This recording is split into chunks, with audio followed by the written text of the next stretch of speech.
किस किस्म का आज हम मदर्स डे मनाएं कि जब एक माँ जो है वो अपने 3 साला बेटे को जो है वो छोड़कर दुख में चली गई। माँ तो उस सचल जो है कि चली गई है, अब बाप तो उसका वापस कर दो।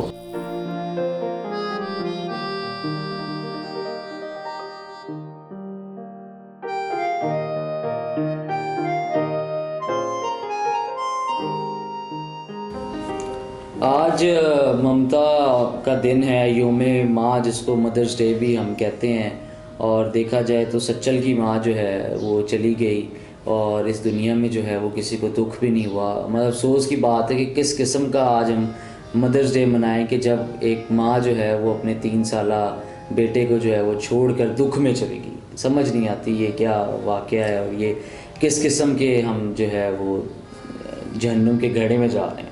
कौन सी माँ वही छोड़ के गई अपने बच्चे को? भजन ये अगर आज आपको पता हो, वैसे तो ये मेन स्ट्रीम मीडिया पे नहीं आता, कुछ अनासिर हैं जो ये सब करते हैं वो इसको आने नहीं देते। लेकिन ये हमें पता होना चाहिए कि मुदस्सर नारू जिसको तकरीबन जो है वो 2.5 साल कबल कगान के इलाके से अगवा किया गया। और अगवा किन्होंने किया, जो ये रियासती अदारे हैं, जो एजेंसियाँ हैं। अब 2.5 साल से ये ख़ातून जो मुदस्सर नारू की बेगम है, जिनका नाम सदफ़ चुगताई है, ख़ुद भी ये जर्नलिस्ट भी हैं, ये आर्टिस्ट भी हैं, टीचर भी हैं, ये जो है उनकी जंग लड़ती रहीं। ये कभी इधर थाने के चक्कर तो कभी किसी कमीशन के चक्कर। और ये काबिल ज़िक्र बात है कि इस 20 तारीख को UN कमीशन जो इन्फोर्स डिसअपेरेंस के ख़िलाफ़ काम कर रहा है उसमें इनकी पेशी भी थी। अब ये कल जो है वो अपने घर में मुर्दा हालत में पाई गई हैं। कहा तो जा रहा है कि इनको हार्ट अटैक हुआ है, लेकिन अल्लाह जाने जो लोग ऐसा जुल्म कर सकते हैं कि जिस 3 साल के बेटा जिसका हो उसको ऐसे 2 साल से 2.5 साल से अपने बाप से नहीं मिलने दिया जा रहा, तो वो कुछ भी कर सकते हैं, उनसे कुछ भी जो है वो एक्सपेक्ट किया जा सकता है। इसमें देखो कि जब 2018 में अगवा किया तो सबसे पहले तो FIR ही दर्ज नहीं की गई। फिर उसके बाद कहा गया कि दरिया में गिर गया होगा। फिर उसके बाद कहा गया कि शायद खुदकशी कर ली होगी। लेकिन फिर ये देखा गया कि मुदस्सर नारू के घर जो है वो उन एजेंसी वालों के बंदे आए जिन्होंने कहा कि आप परवरिश पे ध्यान दें। और फिर ये भी देखा गया कि एक जर्नलिस्ट ने और एक मुस्तनिद इंसान ने जो है उसको इनके डिटेंशन सेंटर में देखा। तो ये सब बातें जिसकी तरफ सबूत पेश करती हैं वो यही है कि जो इस मुल्क में ये घिनौना खेल रहे हैं, उन्होंने इतना भी नहीं बख्शा कि आज मदर्स डे वाले दिन जो है वो एक माँ उनके दुख की वजह से जो है वो इस दुनिया से चलेगी। मेरा ख्याल है ये इतना बड़ा क्राइम है, बल्कि ये इंसानियत के ख़िलाफ़ जुर्म है। इसमें सिर्फ वो एक इंसान जिसको उठाया जाता है वो नहीं सफ़र करता, बल्कि पूरी फैमिली सफ़र करती है, क्योंकि उनको पता नहीं होता कि हमारा फ़र्द ज़िंदा है या मर गया है। भाई जबरी तौर पर गुमशुदा किया भी है तो हो सकता है कि वो किसी एंटी स्टेट एक्टिविटी में इन्वॉल्व हों। इस वजह से तो आइन भी ये कहता है अगर कोई शख्स जो है वो कोई नेशनल सिक्योरिटी को थ्रेट है तो उसको आप कर सकते हैं, उठा भी सकते हैं। देखो नहीं, ये बात गलत है। पाकिस्तान का आइन मानने वाली बात है, इस हवाले से कुछ डिफ़ाइन नहीं है।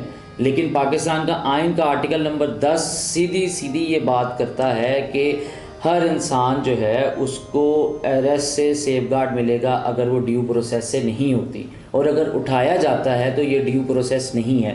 फिर 10वां आर्टिकल का जो एक क्लॉज है वो ये कहता है कि हर इंसान को, चाहे वो दहशतगर्द है चाहे वो एजेंट है, जो मर्जी है, उसको जो है वो राइट ऑफ फ्री ट्रायल हर एक का हक है। ठीक है, आपने उठा लिया, आप उसको पेश करें, अगर उसका कोई जुर्म है तो अदालत के सामने पेश करें। इवन ये कानून तो कहता है कि अगर आपने किसी को गिरफ्तार किया है, किसी भी एजेंसी ने, लॉ इन्फोर्समेंट एजेंसी ने, 24 घंटे के अंदर अंदर उसको मजिस्ट्रेट के सामने पेश करें। लेकिन यहाँ क्या देखा गया, कई साल नहीं पेश किया गया।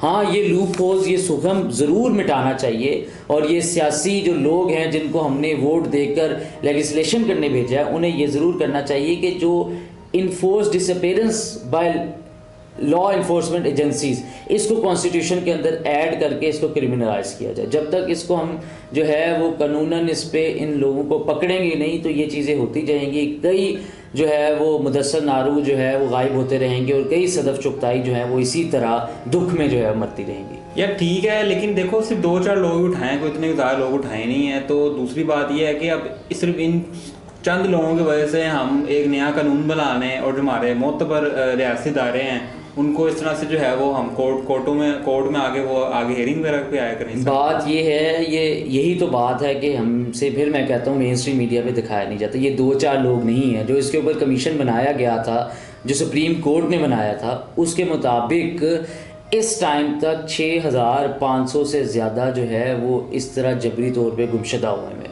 जिनका कुछ पता नहीं है कि उनको अगवा किया गया, उनको कहाँ रखा गया, वो मार दिए गए हैं या क्या उनके साथ किया जा रहा है। ये कोई एक आधे केस की बात नहीं है, कई मंसूर हैं, कई अदरीस हैं और कई इस किस्म के जो हैं वो जंजुए हैं जो इस टाइम रियासती दहशतगर्दी का शिकार हो रहे हैं। यार मिसिंग पर्सन तुमने बताया कि 5-6 हज़ार लोग हैं, तो इसमें से ये भी तो हो सकता है ना कि ये लोग गुमशुदा हों। ज़रूरत नहीं है कि रियासी इदारों ने ISI ने इनको उठाया हो, या ये भी हो सकता है कि जो पख्तून इलाके हैं उन्होंने, ये भी कहा जाता है कि जिन्होंने तालिबान को ज्वाइन कर लिया है, तो ज़रूरी तो नहीं है कि इन सब लोगों को एजेंसियों ने उठाया है। अव्वल तो बात ये है कि ये सिक्योरिटी ऑफ द पर्सन भी इन एजेंसी की जो है वो क्या नाम है, डोमेन में आता है। ये एजेंसियां उठाने के लिए नहीं बनी हुई, ये एजेंसियां हमारी सिक्योरिटी, हमारे पे वॉच डॉग के तौर पे हैं। अगर कोई जाके तालिबान को ज्वाइन कर रहा है तो इनका लूप होल, इतने लूप होल हैं इनकी सिक्योरिटी में कि इनको पता नहीं चल रहा। दूसरी बात, जहाँ तक बात है कि हाँ ये बड़ा टॉल क्लेम किए जाते हैं कि जी हमने नहीं इनको उठाया, तो अगर इन्होंने नहीं उठाया तो मुझे बताओ क्यों 2010 में और 2011 में जब सुप्रीम कोर्ट हेयरिंग में इन्होंने इस बात को कहा कि हाँ जी ये जो अडयाला जेल में आज लोग हैं, 10 से 15 लोगों का नाम लिया कि हमने उठाए थे, फिर उसके बाद क्यों जो है वो अदरीस खटक पे कहा गया कि हाँ जी इनको 6-7 महीने खामोशी रखेगी, बाद में कहा गया हाँ जी हमने इनको उठाया गया, इनके ऊपर जो है वो 1923 ऑफिशियल सीक्रेट एक्ट के तहत मुकदमा चलाया जाएगा, जिसके बाद उनको 14 साल सज़ा हो सकती है। इसी तरह एक सहाफ़ी का जिनका नाम जो है वो था अपना नामुल रहीम, जब उनसे पहले पूछा गया तो लोगों ने ऐसे ही कहा कि हो सकता है कि दहशतगर्द तंजीम ज्वाइन कर ली हो सकता है कि वो खुद भाग गए हों अपनी सेल्फ प्रेस के लिए। लेकिन जब अदारों से पूछा गया, जब वो फैसला केस बहुत बढ़ गया, तो वो खुद बताया कि हाँ जी इनामुल रहीम को हमने ही उठाया था और इनामुल रहीम के ख़िलाफ़ हमने उसी सेम कानून जो 1923 एक्ट है, ऑफिशियल सीक्रेट एक्ट, उसके तहत हमने जो है वो चाराजोई करनी थी। अगर आपने चाराजोई करनी है तो आप सिविल अदालतों में लेके आएँ। ये क्या है कि आप उठा लेते हैं, अगर कोई प्रेशर एक केस बन जाए, कोई 1000 में से 2000 में से एक केस, तो उसमें आप मान जाएँ कि हाँ जी हमने उठाया है, तो इसका तो मतलब यही हुआ ना, सबसे ताकतवर अदारा तो आप हैं। तो इस मुल्क से जो भी गायब होगा उसके सीधा इल्ज़ाम तो आपके ऊपर ही जाएगा। मेरा तो सवाल सिर्फ ये है कि इस मुल्क में जो ह्यूमन राइट्स हैं उसके ऊपर सबसे बड़ा दाग ये इन्फोर्स डिसअपीयरेंस है, जिसका ख़ात्मा करना ज़रूरी है। और अगर हम इसका ख़ात्मा नहीं करेंगे तो हम तो इंटरनेशनल जो चार्टर है, जो लॉ है, उसकी ख़िलाफ़ वर्जी कर रहे हैं। वो इस टाइम इसके ख़िलाफ़ है और वो यूरोपीय यूनियन की आज हम बात करते हैं कि वो हमारे ख़िलाफ़ कवानीन क्यों ला रहा है, और वो क्यों, वो एक तो वो कानून है इस तरह के, जब आप यहाँ एक्ट्स होंगे, जब आपके अदारे जो आपकी जेब से चलते हैं वो अपने ही लोगों को उठाएंगे, और मुशर्रफ साहब खुद कहते हैं कि मैं डॉलर के एवज बेचता था, तो फिर मेरा नहीं ख्याल कि दुनिया हमें इज्जत की निगाह से देखेगी।